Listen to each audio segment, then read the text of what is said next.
السلام علیکم ورحمۃ اللہ وبرکاتہ۔ تمام تعریفیں اس اللہ رب العزت کے لیے جو تمام جہان کا رب ہے۔ درود و سلام جناب رسول اللہ صلی اللہ علیہ وسلم پر اور آپ کی آل و اولاد کے اوپر۔ عزیزان گرامی، جمعہ کا دن حدیث پاک میں اس کی بڑی اہمیت بتائی گئی ہے، اور خود قرآن مقدس میں بھی اس دن کی بڑی اہمیت ہے۔ جناب رسول اللہ صلی اللہ علیہ وسلم کا ارشاد گرامی ہے کہ جو شخص اس جمعہ کے دن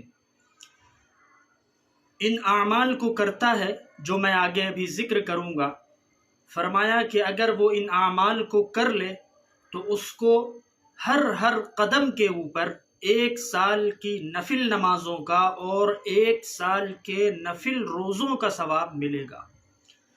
اس ارشاد سے آپ اندازہ لگا سکتے ہیں کہ ان کاموں کی اہمیت کیا ہے۔ وہ اعمال کیا کیا ہیں؟ سب سے پہلا عمل ہے کہ جمعہ کے دن صبح جلدی اٹھنے کی کوشش کرنا۔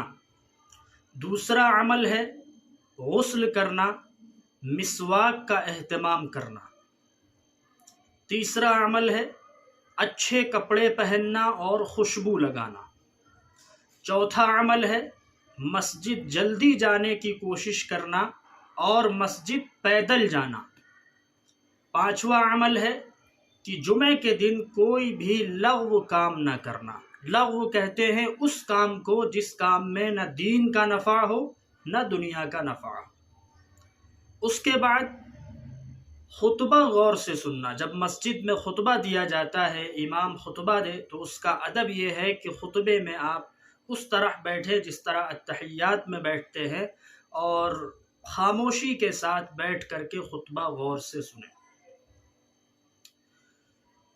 یہ مختصر سے عمل ہیں جو ہر مسلمان کرتا ہے جمعہ کے دن، لیکن اگر اس کو اہتمام کے ساتھ کیا جائے اور سنت سمجھ کر کے کیا جائے تو ہر قدم کے اوپر آپ کو 1 سال کی نفل روزوں کا اور 1 سال کی نفل نمازوں کا ثواب ملے گا۔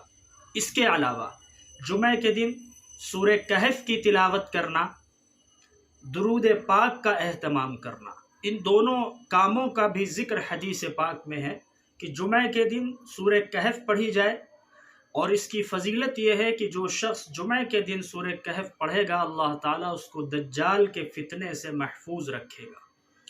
درود پاک کا اہتمام بھی کثرت کے ساتھ کیا جائے، کیونکہ اس دن جناب رسول اللہ صلی اللہ علیہ وسلم کے سامنے درود پاک پیش ہوتے ہیں امتیوں کی جانب سے۔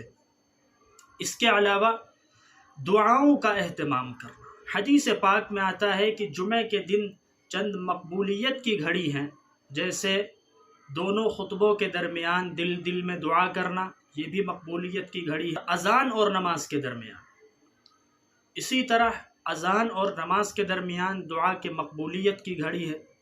اسی طرح جمعہ کے دن عصر اور مغرب کے درمیان بھی دعا کی مقبولیت کی گھڑی ہے، تو اس میں دعا کا اہتمام کرنا۔